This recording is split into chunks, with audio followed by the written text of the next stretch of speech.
Adeyabo, jeune entrepreneur avec un business florissant, n'a pas hésité à prêter l'équivalent de 300 euros à son meilleur ami, Nafio, mari de Adassa, qui ce dernier a fait plus de 6 mois à le lui rendre.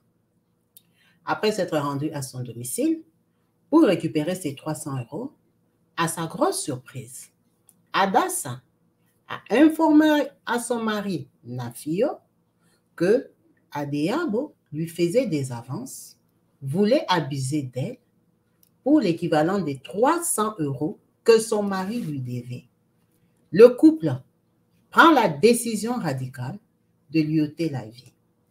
Cela est le sujet de l'émission dont nous allons parler juste après le générique.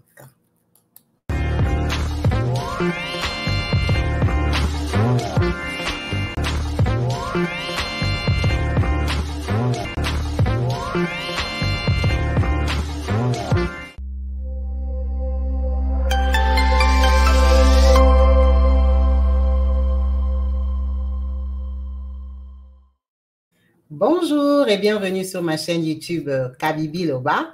Avec moi-même, Maman Kabibi, comme vous savez, ici nous sommes là pour parler des faits divers, de tout ce qui se passe autour de nous.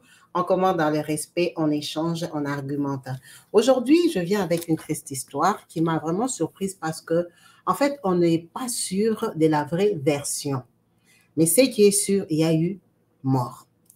On parle de ce jeune homme que je veux vous mettre en photo qui s'appelle Adeyabo. Adeyabo, comme vous pouvez bien voir, il est métis. Il est le fils de ce monsieur qui a eu un enfant avec une femme du Maghreb, qui a eu 2 enfants. Parce que sur la photo que vous voyez, il y a le père et le fils, et à côté, c'est le frère. Vous pouvez voir la ressemblance entre Adeyabo et son grand frère. Des très, très, très beaux garçons. Un beau mélange, un beau métissage. Adeyabo, ici en photo, est un jeune pratiquant de la religion musulmane qui a évolué, grandi, né au Nigeria. Après la séparation des parents, leur papa les a gardés. Donc, il a grandi au Nigeria. Adeyabo a eu à rencontrer un jeune homme au nom de Nafio. Nafio, ici sur photo que je vous mets, est son ami d'enfance.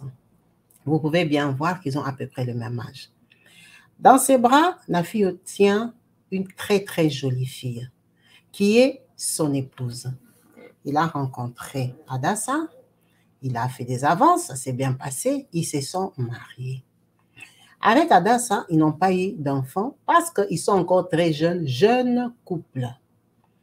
Dans la vie réelle, quand ils ont grandi et évolué, Adeyabo ici s'en sortait dans la vie.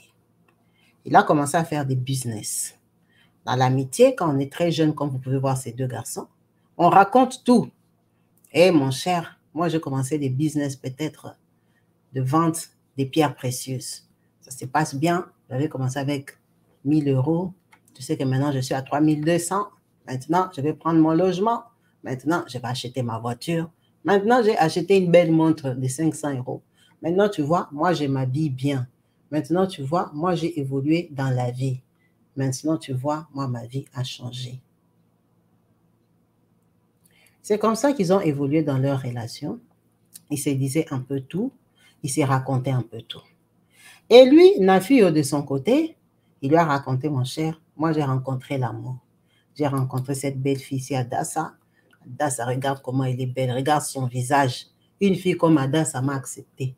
Adassa va devenir ma femme. Moi, je serai heureux, plus heureux que toi. En tout cas, moi, je opte pour le mariage avant de devenir riche. C'était le choix de Nafi. On va l'appeler Nafi parce que leurs noms sont presque pareils. Donc, Nafi a décidé de se marier avec Adassa en étant pauvre. Mais il a raconté des belles paroles. Adassa a accepté. Il a pris, il a mis dans la maison. Quand ils arrivent, on ne sait pas si c'est par décision qu'ils n'ont pas voulu avoir des enfants. Mais en tout cas, Adassa n'a pas d'enfant avec son mari Nafi.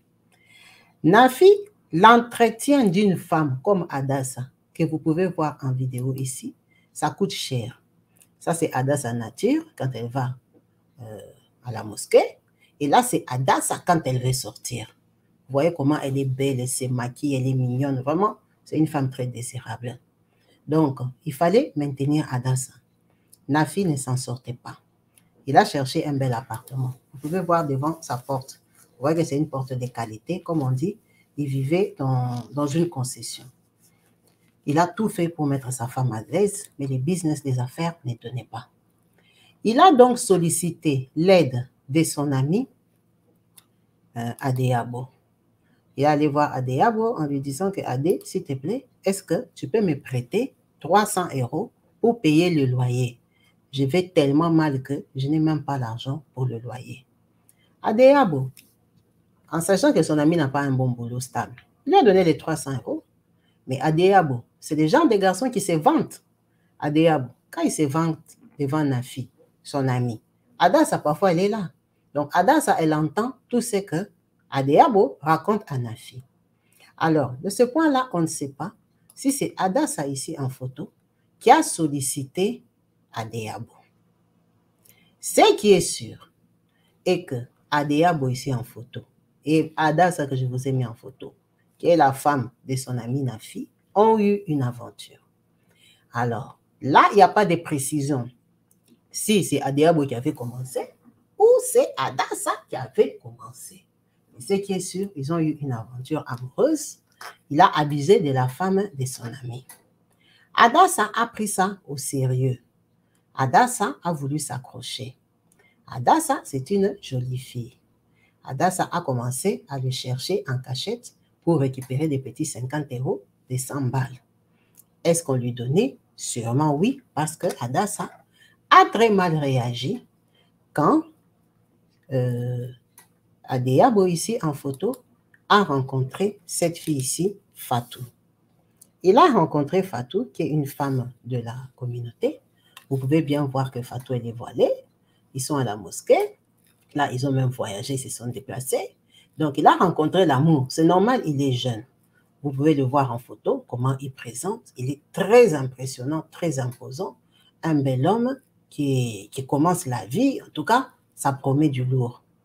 Il a rencontré Fatou, avec qui ils ont commencé à se fréquenter, ils ont commencé à voyager. Adassa, la femme ici de Nafio, n'a pas supporté ça. Parce que le fait que lui, il ait rencontré Fatou, il a commencé à la négliger, à la fuir. Il ne voulait plus. Tu es la femme de mon meilleur ami. On est tombé peut-être une fois ou deux. J'étais beaucoup dépannée presque pendant 1 an. Maintenant, moi, j'ai rencontré l'amour de ma vie. Ça s'est passé comme ça. Il ne voulait plus. Son mari lui a demandé les 300 €. Il les lui a prêtés. Maintenant, le fait que le mari n'avait pas 300 € à remettre et que lui, Adéabo, commençait à insister. Il voulait que son ami lui rende ses 300 €. Elle, Adassa, elle s'est sentie méprisée. Du genre, comment il peut savoir qu'on a des problèmes d'argent? Mon mari ne s'en sort pas. Lui, c'est quand même un homme qui a abusé de moi. Comment il peut nous suivre la dette de 300 € comme ça, comme s'il les manquait, comme s'il n'avait pas d'argent? C'est comme ça que Adassa n'est pas d'accord. Elle va le voir pour lui dire que arrête de suivre mon mari, les 300 €, considère que tu me les as donnés. Ça se passe très mal. Il lui dit, ne te mêle pas de ça. Entre hommes, on s'est prêté l'argent. Je ne lui avais pas donné, je veux mon argent. D'ailleurs, vu que tu veux t'interférer, je viendrai récupérer mon argent ce week-end. Donc, préviens ton mari que je serai là ce week-end. Quand Adassa, ici en photo, rentre chez elle, elle va dire à son mari Nafio que j'ai rencontré Adéabo. Je ne sais pas comment te le dire. Adéabo, c'est un mauvais ami. Chérie, est-ce que tu sais que Adéabo a abusé de moi parce qu'on était en difficulté d'argent? Ne me dis pas ça. Oui, il a abusé de moi, mais il n'est pas allé jusqu'au bout. Il m'a touché, il m'a caressé, on s'est arrêté là. J'étais impuissante dans son bureau, je ne savais pas comment me défendre. Il m'a même dit que si j'accepte de me donner, il va laisser tomber les 300 €. Ça, c'est la fausse accusation qu'elle donne à son mari. son mari est indigné, son mari est fâché parce que son mari sait que son ami Adéabo ici a une fiancée. La fiancée que je vous ai mis en photo là. Bien sûr qu'ils sont amis, il sait que son ami a une fiancée. Donc, au courant de cette semaine-là, lui, Adéabo ici en photo, il est tombé malade, il a eu une petite grippe et tout ça. Il a parlé au téléphone avec son frère que vous voyez en photo ici à droite, qui est couvert en rouge. Son frère n'habite pas au Nigeria. Son frère habite dans un pays du Maghreb. Il lui dit que ouais, moi ça va, mais je suis grippé, tout ça, j'ai mal à la tête, je ne me sens pas bien, j'ai mal. C'est la dernière conversation. Donc, quand il se rend le week-end chez son ami ici, Nafi, avec sa femme Adassa, pour demander ses 300 €, il ne sait pas que Nafio sait déjà que lui et Adassa, il y a eu une histoire. Mais Nafio ne sait pas qu'ils sont passés à l'acte. Nafio pense que lui, il a voulu abuser de sa femme. C'est comme ça que Nafio est très fâché. Il entre dans sa maison, il veut son argent. La conversation est détournée par ce qui s'est passé entre lui et Adassa. Ils sont très jeunes. Vous pouvez bien voir qu'ils ont débordé en langage. Ça veut dire que lui, il a dit que sa femme, elle est bordel. Que sa femme arrête de se comporter comme ça. C'est elle qui est venue le solliciter. Sa femme estime qu'elle peut vendre ses charmes dans le compte de 300 €. En tout cas, vous voyez que c'est un jeune garçon qui a commencé la vie, qui peut être très arrogant parce qu'il voit de l'argent. En tout cas, ça s'est mal passé. Il y a eu échange de paroles, échange des coups. Pendant l'échange des coups, lui, le garçon ici, Adéabo, a commencé à frapper son ami ici, Nafi. Or, Nafi était chez lui, on le frappait en présence de sa femme. Sa femme, déjà fâchée du fait que son mari savait qu'on avait abusé d'elle, que lui l'avait insulté devant son mari, méprisé, qu'elle était comme un chien, qu'elle le suivait, qu'elle ne valait pas la peine, qu'elle n'avait même pas le poids de sa femme à lui, que je vous mets en photo. Là, j'ai mis la photo de Adassa et la photo de Fatou. Vous pouvez comparer. Fatou, c'est une très très belle femme, mais Adassa a des traits très fins. J'ai mis Adassa juste en face de Fatou pour que vous voyez la différence des deux femmes. Toutes les deux sont belles, mais Adassa estimait qu'elle était plus belle que Fatou. Et que lui, il avait insulté, méprisé, considéré comme un chien, comme une femme qui ne valait pas Fatou, que Fatou ne pouvait jamais sortir des choses comme ça de sa bouche, et que lui, son ami, s'il estimait qu'il avait abusé de Adassa, qu'il sache que dans toute sa vie, lui ne va jamais toucher Fatou parce que Fatou, c'est une femme digne, lui, c'est un vrai homme, lui, il a l'argent. Vous voyez un peu les disputes des jeunes garçons. Vous voyez, ce sont des enfants, enfin, des jeunes. Ils se sont beaucoup insultés, ils se sont tapés. Elle, la fille ici, Adassa, n'a pas supporté qu'on tape son mari. Elle a fait quoi? Elle a interféré dans la bagarre. Quand on a commencé à les tabasser tous les deux, le garçon, il cherchait par où sortir. C'est comme ça qu'Adassa ici. Elle est partie à la cuisine chercher le couteau qui coupe bien la viande, qui tranche même, qui casse les os là. Elle est venue avec. Elle a commencé la première. Elle lui a enfoncé ça dans le dos parce qu'il était en train de taper son mari. Quand maintenant il se rend compte qu'il y a quelque chose qui fait très mal dans le dos, qu'on est en train de lui donner des coups, le temps qu'il se retourne, il comprend que c'est le couteau. C'est comme ça qu'Adassa commence à enfoncer le couteau tombe et tout ça. Le mari aussi sous colère, il voit que le couteau est tombé. Lui, le garçon ici, Adéabo, cherche à récupérer le couteau parce que le couteau est par terre. Sachant qu'il était plus fort que le mari aussi, le monsieur ici, Nafio, il ramasse le couteau, il fait quoi? Il achève son ami. Quand ils achèvent son mari, ils voient qu'il ne bouge plus. Qu'est-ce qu'ils font? Vu que Adassa avait du sang sur elle et que lui aussi, ils sont paniqués, c'est dans leur appartement. C'est comme ça qu'ils complotent tous les deux, comme vous les voyez là, ils s'aiment beaucoup. Ils complotent tous les deux, ils se conviennent que lui, le mari, il sort.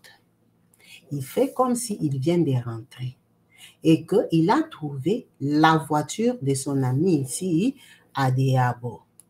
Donc, il trouve la voiture. Quand il entre, il découvre que sa femme, Adassa, s'est défendue d'un viol. Donc, comme elle s'est défendue, qu'elle était seule dans la maison, c'est pour ça qu'elle a pris le couteau elle a enfoncé dans la poitrine de Adeyabo. Et que lui, c'est l'ami gentil qui est venu trouver son ami allongé au sol. Sa femme paniquée, parce qu'elle était très paniquée, elle avait fait ça sous colère, et que lui, il a rapidité son ami à l'hôpital. C'est comme ça qu'il s'échange, il se lave les mains et tout ça. Il prend sa voiture, il fait un tour du quartier. Il rentre dans sa parcelle, il commence à crier. Il appelle les voisins. Les voisins sortent. Elle, Adassa ici, elle est paniquée, elle crie dans tous les sens. Elle est restée avec ses vêtements qui avaient du sang. Elle est en train de pleurer. On appelle la police et tout ça. Lui, il rapidise son ami à l'hôpital. La police arrive. Adassa est déjà codé de ce qu'elle va dire. Il est venu chez moi. Comme maintenant, on a sa dette. Et tout ça, il voulait abuser de moi. Je suis une femme mariée. Je ne pouvais pas me laisser faire. C'est la colère. Il a commencé à me taper, me tirer. J'ai fait quoi? J'ai poignardé. Ah bon, madame? Toi, tu as poignardé jusqu'à 12 fois. Elle a poignardé. Enfin, ce n'était pas dans les cœurs, c'était un peu partout blessé 12 fois. Ok? La police est surprise. C'est une femme fragile. Et en plus, son mari, elle l'a amenée à l'hôpital. Quand il arrive à l'hôpital, bien sûr qu'on constate le décès. On leur dit que ça ne sert à rien, il faut contacter sa famille. C'est comme ça que ce garçon ici, son ami Nafio, prend le téléphone, appelle le grand frère de son ami Adeyabo, qui est au Maghreb, pour lui dire que je suis à l'hôpital avec ton petit frère ici, qui a perdu la vie. Il s'est passé un drame. Il a perdu la vie. Lui, le grand frère, il comprend que son frère a perdu la vie parce qu'il était malade. Il ne s'imagine pas que son frère a perdu la vie parce qu'il était poignardé. C'est comme ça qu'il prend l'avion, il appelle son père que vous voyez ici en photo. Le papa rapidite aussi, il habite dans une autre ville, loin de Abuja, au Nigeria. Ils viennent, ils se rencontrent là-bas le lendemain. La scène s'était passée peut-être samedi ou dimanche après-midi. Et ils arrivent lundi soir. Vous savez que dans la communauté musulmane, on ne garde pas le corps. Donc, quand ils arrivent lundi soir, le monsieur, il n'est plus à l'hôpital. Il est déjà à la morgue, bien lavé, bien nettoyé. La fille ici, Fatou, en train de pleurer dans tous les sens. Elle fait les deuils et tout et tout. Normalement, mardi matin, on doit aller enterrer. C'est comme ça qu'on apprête les corps, tout. Et ils savent que leur frère, il est mort à l'hôpital, donc il était malade.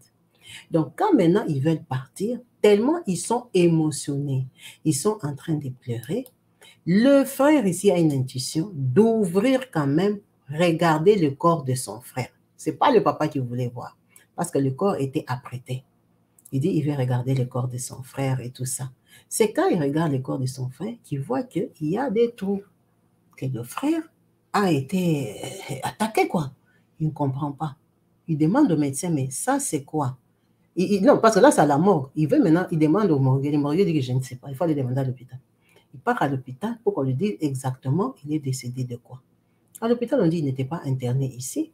Ils sont venus ici en urgence, mais ils sont venus avec un cadavre. Qui est venu avec le cadavre? Oh, c'est son ami ici, Nafio. Pourtant, Nafio était au deuil en train de pleurer. Elle, la fille, c'est Adassa, elle n'était pas venue. C'est comme ça qu'on enterre quand même le corps mardi, mais ils prennent des photos et tout ça, ils vont porter plainte pour savoir comment lui il a fait pour amener leur frère malade. C'est comme ça qu'ils trouvent qu'il y a déjà un dossier à la police d'abus, que la femme ici, Adassa, a dit qu'on avait abusé d'elle. Ils sont très surpris parce que lui, il était au deuil et il ne disait rien. Mais il dit, mais s'il y a un problème, il faut nous en parler, il faut nous informer, nous dire ce qui s'est réellement passé. Il dit qu'il voulait abuser de ma femme, apparemment ma femme. Mais toi, tu ne dis rien. Oh, moi, c'était mon frère, mon ami, je n'ai pas considéré ça. Ok. C'est comme ça qu'ils veulent voir clair. Ils prennent des avocats contre la fille ici, Adassa, parce qu'ils estiment que 12 coups de couteau, même si tous, il y en a certains qui avaient raté, c'est quand même beaucoup. Pour quelqu'un qui voulait juste te violer, tu peux seulement faire même 2 fois. Tu es une femme, tu vas paniquer, tu vas fuir, surtout quand tu vas voir du sang. Mais comment tu es allé jusqu'à 12 à des endroits différents? Maintenant, le problème est que comme ils avaient enfoncé ça à 2, il y avait des coups devant, il y avait des coups derrière. Les coups du garçon étaient plus profonds, les coups de la femme étaient moins profonds. Ça compliqué. C'est comme ça qu'on les arrête. Parce que vous voyez bien que le garçon ici, la façon qu'il est frais là, même son frère, regardez comment il est, ils ont quand même des moyens, ils ont déposé l'argent et tout ça. On les a arrêtés. Quand on les a arrêtés, la fille ici a craqué. Les femmes n'aiment pas la prison. Les femmes n'aiment pas les choses compliquées. La fille a commencé à pleurer en prison parce qu'il n'y avait pas d'issue. Eux, ils n'avaient pas d'argent pour payer des bons avocats, sortir parce que déjà, ils n'avaient même pas 300 € à rembourser. La fille, maintenant, elle a peur. Elle se dit qu'elle va rester en prison. Elle décide de dire que c'est son mari qui a poignardé son ami. Comment ça? Oh oui, parce que je lui avais expliqué ça. Toi, tu avais expliqué ça. OK. Le mari vient ici. Comment ta femme dit ça? Oh non, oh non, oh non. Quand le mari voit que la femme ici veut lui faire porter le chapeau, le mari change. Il dit, ah non, moi, je n'ai pas eu l'initiative. C'est le mari ici qui tient sa femme avec tendresse et amour, qui a raconté toute l'histoire en disant que c'est elle-même qui m'a informé de ce qui s'était passé. Patati patata. Maintenant, quand il est venu pour prendre son argent, je lui ai posé la question. Il a insulté ma femme des femmes légères. Il a insinué qu'il s'était passé quelque chose. Et quand maintenant on demande à la femme, vous voyez bien que ça devient, chacun lance le ballon à l'autre parce qu'il ne veut pas être le principal criminel. C'est comme ça que la police juge, bon, que tous les deux sont fautifs. Donc, ce couple ici a été officiellement arrêté en novembre 2023 pour la mort de ce garçon ici que vous voyez en photo, qui s'appelle Adeyabo, qui a laissé sa fiancée Fatou, avec qui ils avaient des projets. Finalement, on a su que la femme ici de son amie, Madame Adassa, était la cause parce qu'elle s'était donnée et elle était indignée de savoir que lui, il avait trouvé une autre femme et il ne la désirait plus. Elle estimait qu'elle était très belle. Ça, c'est des aveux qu'elle a faits après à ses avocats commis d'office qu'on leur avait donné parce que là, ils étaient vraiment pris au piège, ils devaient se défendre. Elle a commencé à pleurer, trop parler, dit qu'il a abusé d'elle, il a joué avec elle. Comment une femme avec qui tu es sorti, tu peux suivre la dette de 300 €. Quand il pénalisait son mari, ça veut dire qu'il a pénalisé et tout ça, tout ça. Elle s'est comparée à Fatou en disant qu'elle est plus belle que Fatou. D'accord, elle peut être plus belle que Fatou, mais Fatou n'est pas mariée. Elle est mariée. Alors, on ne sait pas si dans ses projets, elle pensait que ce garçon allait quitter Fatou, la laisser tomber, la voler, elle, de son premier mariage pour l'épouser. En sachant qu'un homme qui joue avec toi, une femme mariée, la plupart du temps, il ne te considère pas. Surtout, tu es la femme de son ami. C'est pour conclure en disant que ce pauvre garçon a perdu la vie parce qu'il a déjà, rencontré l'amour, la femme de sa vie avec qui il voulait rester tranquille, former sa famille. Des deux, il a commis l'erreur de tomber avec la femme de son ami Nafio, qui peut-être lui avait foutu une pression pour tomber avec lui. Il a cédé en tant qu'homme. À une femme à qui il a donné l'argent presque pendant 1 an parce que peut-être elle le faisait marcher. Une femme qui a fait la jalousie de sa nouvelle vie, une femme qui était gourmande, qui n'a servi à rien à Nafio finalement, à part l'envoyer en prison parce qu'elle ne lui a fait ni bébé, ni progéniture, ni rien du tout. Elle a juste aidé à finir sa vie en prison. C'est la triste histoire de ce garçon Adeyabo que j'ai voulu partager avec vous pour qu'on reste éveillé parce que c'est une histoire juste horrible. De savoir que quelqu'un peut perdre la vie pour une somme dérisoire de 300 €. 300 € qu'il a prêté gentiment à un ami, même s'il avait eu à le trahir, mais il a eu quand même la bonne foi et la volonté de lui prêter pour qu'il s'en sorte. Malheureusement pour lui, il en a payé de sa vie. Merci à vous tous d'avoir suivi cette vidéo jusqu'à la fin. En espérant lire vos différents commentaires au bas de la vidéo. Je vous dis à la prochaine. Restez branchés et connectés sur ma chaîne YouTube Kabibi Loba. Peace and love chez vous. Bye.